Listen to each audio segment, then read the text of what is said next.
Hi all, this is Dr. C.H. Madhusudan, Assistant Professor of Physics, Government Degree College, Siddipet.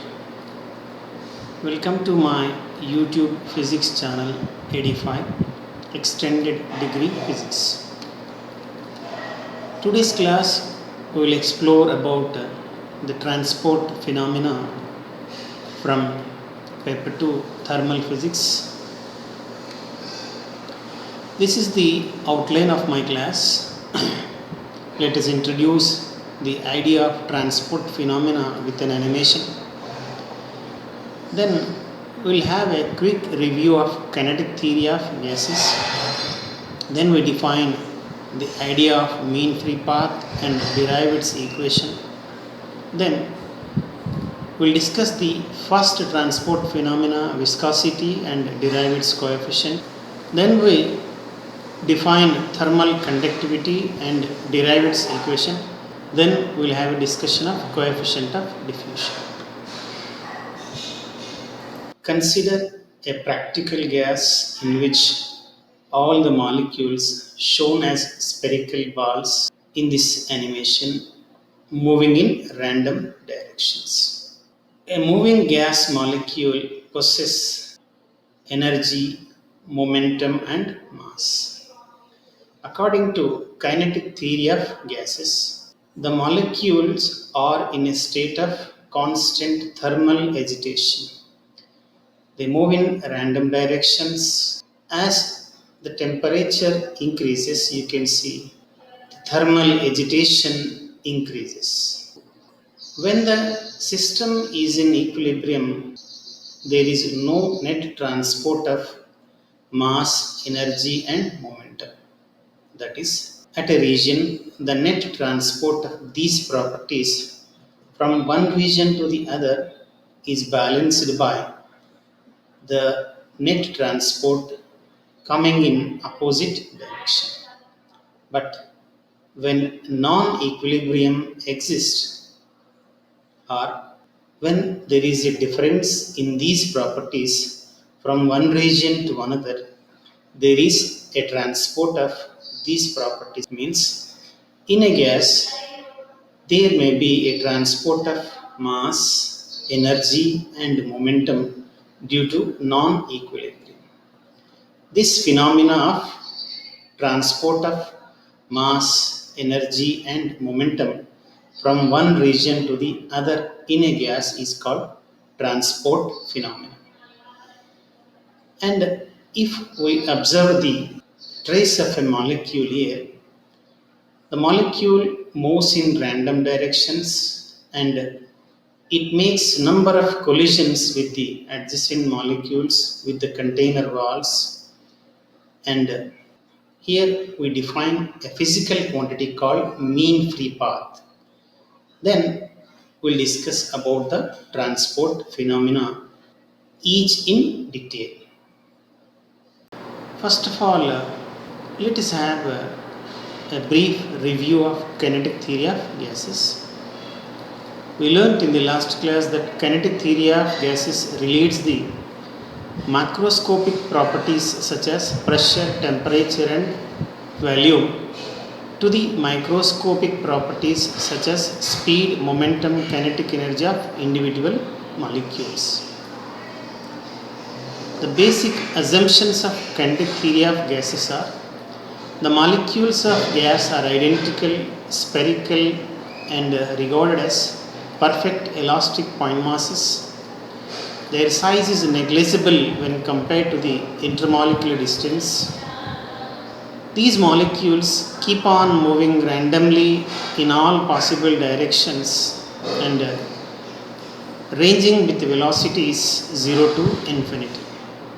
These particles exert no attractive forces on each other, but these molecules keeps on colliding among themselves and also with the walls of the container, and these collisions are regarded perfectly elastic collisions.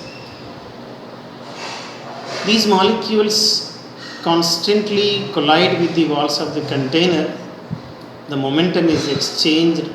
Therefore, they exert pressure on the walls of the container.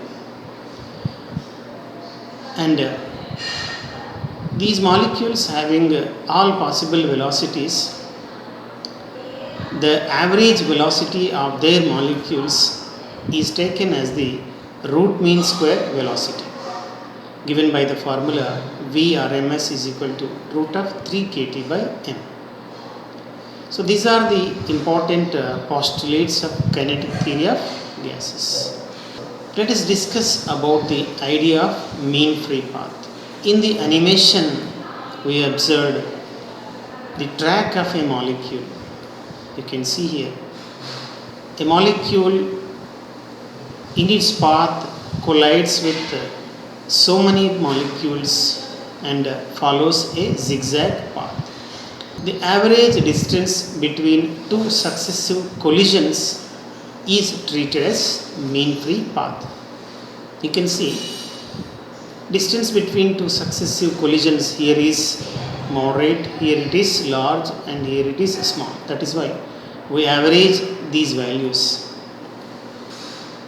While deriving the expression for mean free path, let us consider a gas containing n molecules per unit volume and let d be the diameter of each molecule.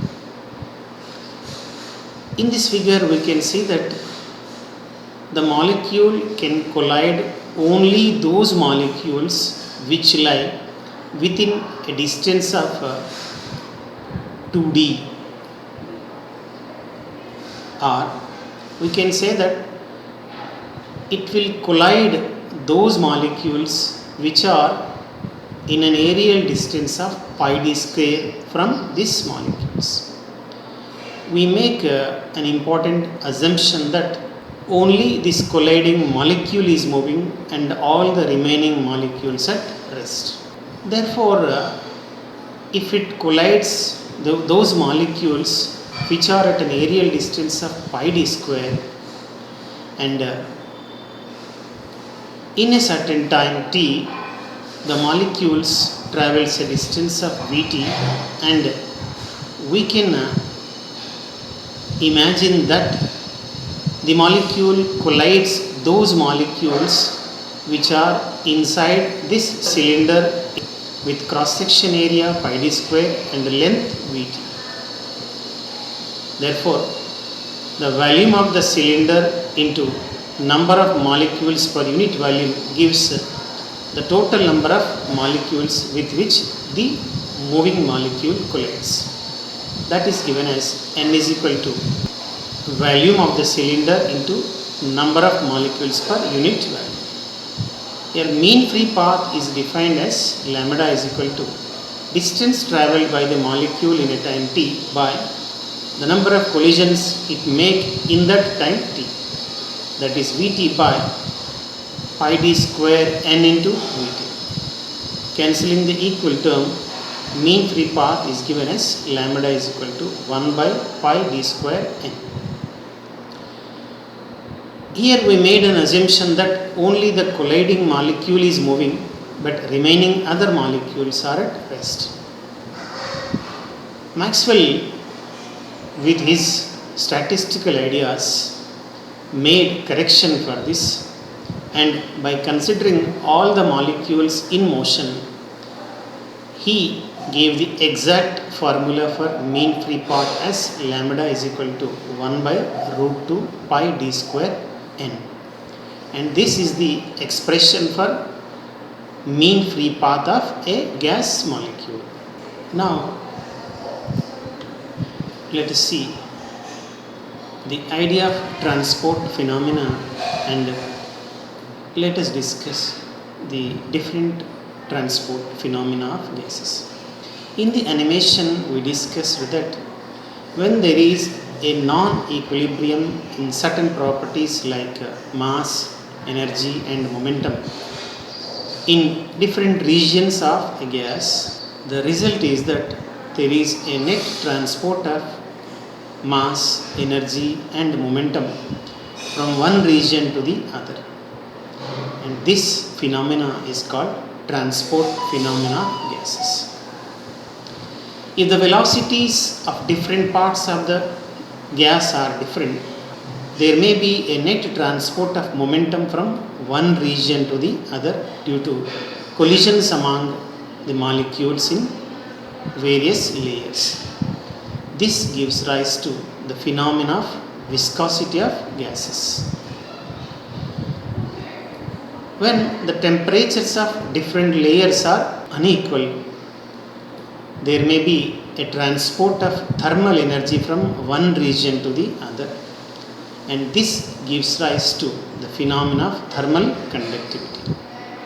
And when the density of mass particles in one region is different with respect to the adjacent region, then there is a net transport of molecules, or we can say mass, from one region to the other, and this gives rise to the phenomena of diffusion of the gas. So these three phenomena, transport of momentum resulting viscosity, transport of heat energy resulting thermal conductivity, transport of molecules resulting diffusion, are the three transport phenomena of gases. Now, let us throw some light on transport of momentum and derive the expression for coefficient of viscosity.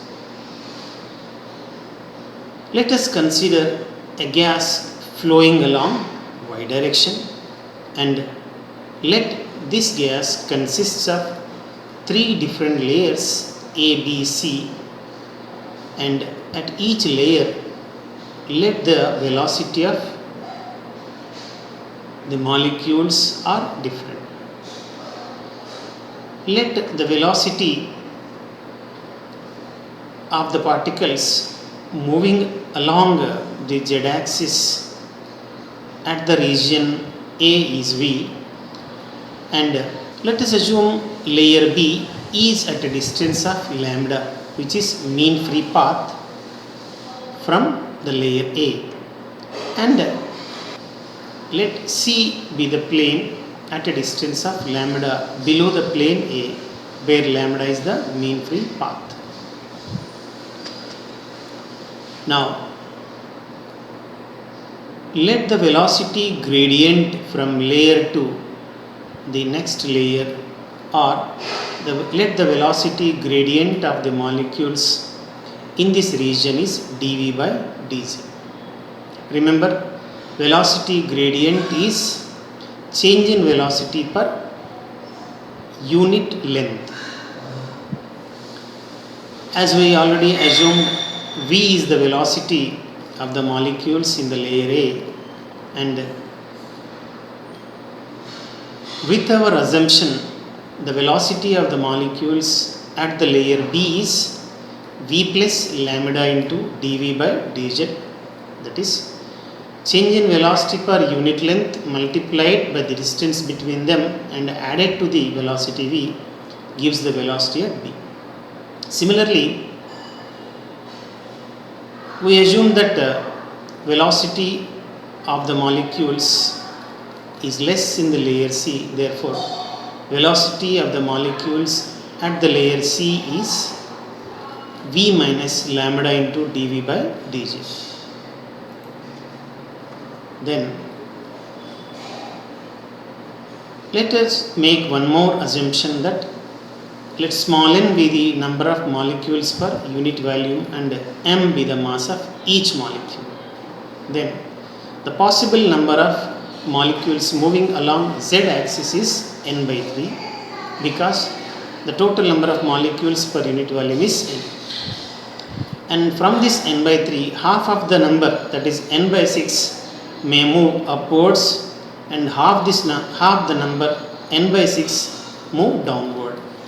Let C be the mean velocity of the molecule of the gas. Then the number of molecules crossing unit area of layer A per second from above or below is Nc by 6. Let me explain that. we are dealing with total number per area into time. I multiply and divide with L here.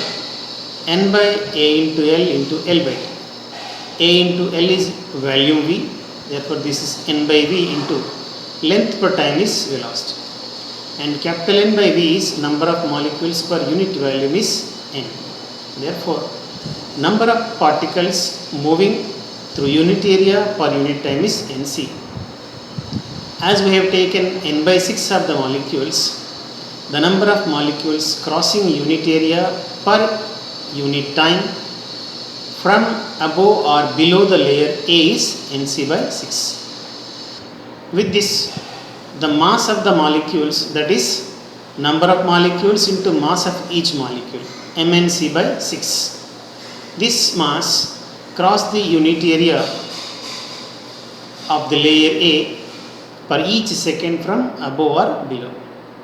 Therefore, the layer A gains momentum due to collision of the molecules from layer B.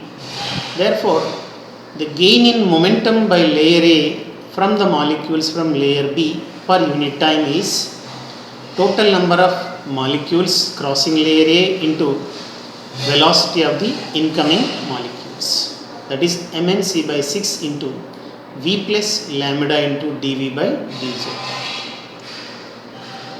Similarly, the layer A loses momentum due to collision of molecules from layer C. We assume that velocity of the particles at layer C is V minus lambda dV by dz. Therefore, the loss in momentum by layer A per unit area per unit time is Mnc by 6 into V minus lambda into dV by dz. Therefore, the net gain in momentum by layer A is gain in momentum due to collisions from molecules of layer B and loss in momentum due to collisions of molecules from layer C. Gain minus loss. This is the net momentum gain. Cancelling the equal terms, we will get Mnc by 6 into 2 times lambda into dV by dz, which is 1 by 3 of Mnc lambda dV by dz. So, this is the momentum per unit area per unit time. When the velocity gradient dV by dz is taken as 1, then the net gain in momentum by layer A per unit area per unit time per unit velocity gradient is nothing but the coefficient of viscosity.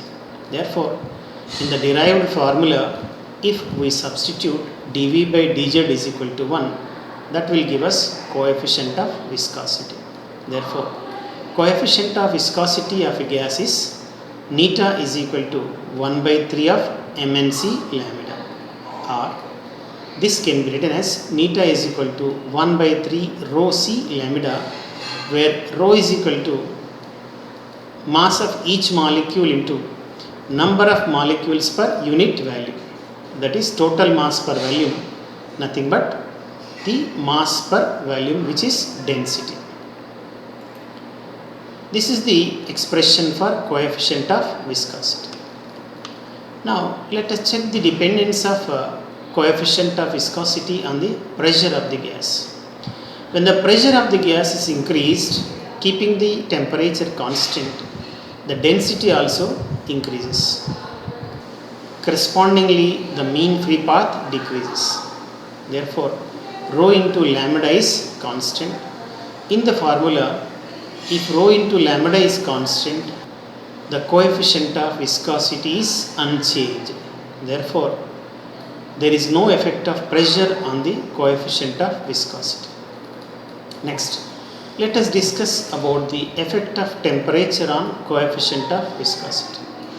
We note that the coefficient of viscosity is proportional to the speed of the molecules, but in last class we learned that average velocity or RMS velocity c is equal to root of 3 kT by m, or we can say c proportional to root t. Therefore, n proportional to root t. Therefore, with the increase in temperature, the coefficient also increases and vice versa. Now let us discuss the second type of transport phenomena, thermal conductivity. When the temperatures of different layers of the gas is different, there may be non-equilibrium in the energy of the gas.